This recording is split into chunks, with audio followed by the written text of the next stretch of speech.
Chers amis, juste un petit mot sur l'épisode de sécheresse que nous vivons. Comme vous devez le savoir, la préfecture nous a classés en seuil d'alerte niveau 1.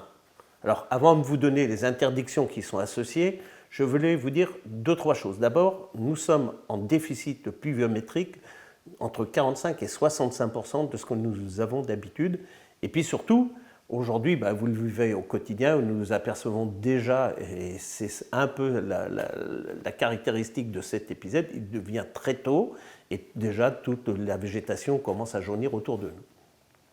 En dehors de ces phénomènes-là, sachez que le seuil d'alerte que nous avons va nous permettre d'économiser, et c'est ça le but recherché, 30% de la ressource hydrique que nous avons besoin.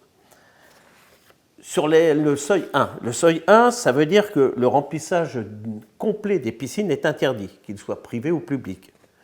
Le lavage des véhicules privés ou publics est interdit, à l'exception de ceux qui s'effectuent dans une station de lavage.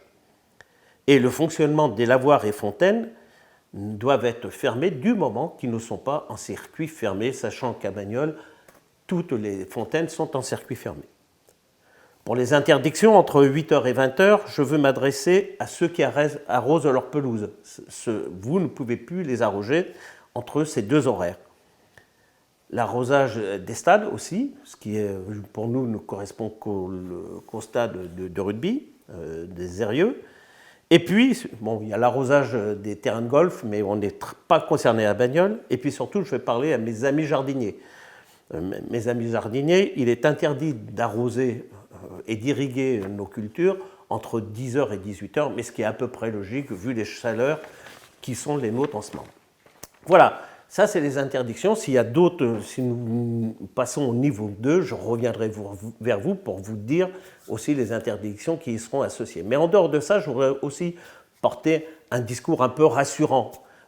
Aujourd'hui, Bagnols est une ville d'eau, tout le monde le sait, nos forages fonctionnent, c'est ce qui amène l'eau potable à nos robinets, donc il n'y a pas de souci, la nappe phréatique, même si elle a un peu baissé, fonctionne toujours. Et puis surtout, et j'espère qu'on n'en aura pas besoin, nous avons 2 forages profonds qui ont été mis en service cette année, qui descendent à 115 mètres de profondeur. Donc là, nous avons une assurance d'avoir de l'eau potable au robinet, pas en profusion, mais on pourra assurer. Donc voilà, moi je voulais aussi porter ce discours. Donc en attendant, je compte sur chacun d'entre vous, en dehors de ces interdictions que je vous ai énoncées, c'est un geste citoyen d'économiser l'eau, d'économiser nos ressources hydriques. Nous en aurons besoin, nous sommes que le 10 juin, enfin le 10 juin, donc dans quelques temps arrivera juillet, arrivera août, et là nous serons certainement dans une période un peu moins favorable qu'en ce moment.